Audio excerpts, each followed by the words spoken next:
I'm grateful for the privilege of being with you today, and I'm sure that part of the reason I was invited is because I was a former prosecutor, but I want to talk to you from the perspective of more important titles today.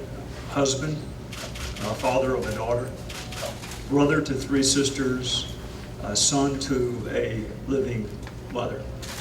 Today is a day to reflect, and while the most recent news is bitterly disappointing, and we are appropriately dejected at hearing that we have risen again to second in the nation, you owe it to yourselves to at least spend an equal amount of time celebrating the successes that you have made in the past decade.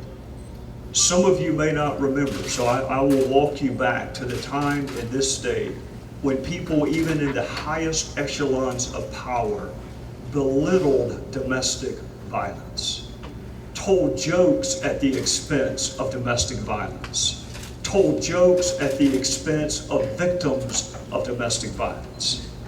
Those days are gone, as evidenced by the fact that 2 state legislators today are here promising to do even more.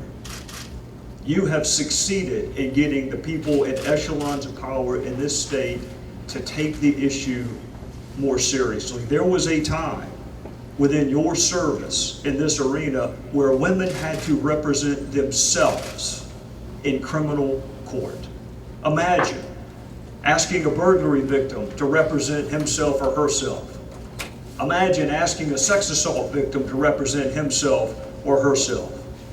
But within the past decade, women were told, go represent yourself in magistrate's court. Because of you, those days are gone. There was a time when prosecutors and law enforcement and judges did not take this crime as seriously as it needed to be. And because of your education and your training and your cajoling, and in some instances, your embarrassing those that were in the institutions of power,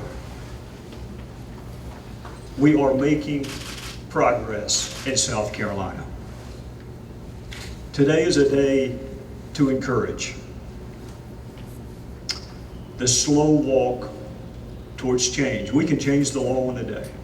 What takes a longer time to change is our culture.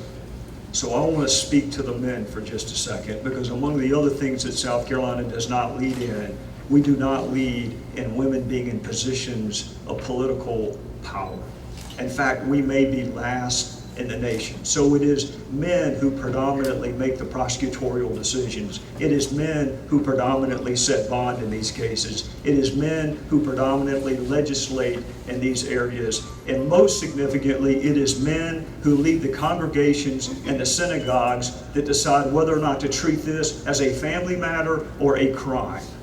It is men who sit around the lunch counter or watching football games and decide whether or not we are going to continue to be where we are with respect to domestic violence.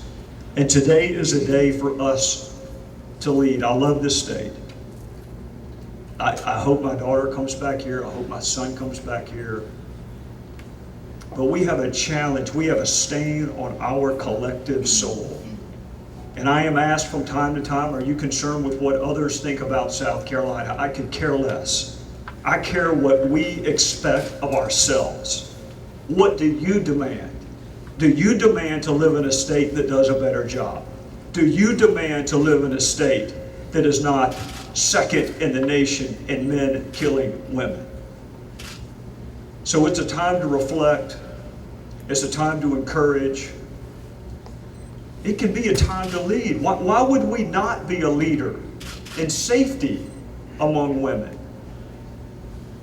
Why can we not do that? Why do we have to be second in violence? The day that we collectively say we refuse to accept that from our legislators, our judges, our prosecutors, our neighbors, our employees, then maybe today can be a day to lead. In conclusion, today is a day to remember. And I made the drive, which was equally dreary, from Spartanburg, Senator, as it was from Oconee. And I had racing through my head, and it's not just today, I can't drive down a road in Spartanburg without being reminded of some crime. Whether it was a murder here or a rape there or a kidnapping. And so I'm driving to Greenville where I was not the solicitor, but you do have to pass a sign to Greer, and it made me think of a young woman who worked not a stone's throw from where we are right now. She worked for a law firm. She worked for one of the preeminent law firms in the country. And she decided that she wanted to go back to law school. And I was thinking, riding over here, maybe she would have been a prosecutor. Maybe she could have been a judge. Maybe she could have been a legislator or a member of Congress. Maybe she could have been part of changing that statistical cycle where we don't have women in positions of leadership, except for the fact that her husband just wouldn't allow it. So he beat her to death with a shovel. And her name was Liz Chesterman. And what I would ask you to do today is at least pick out someone. And do not celebrate the person that killed them. Don't even call their name. Celebrate the person who died.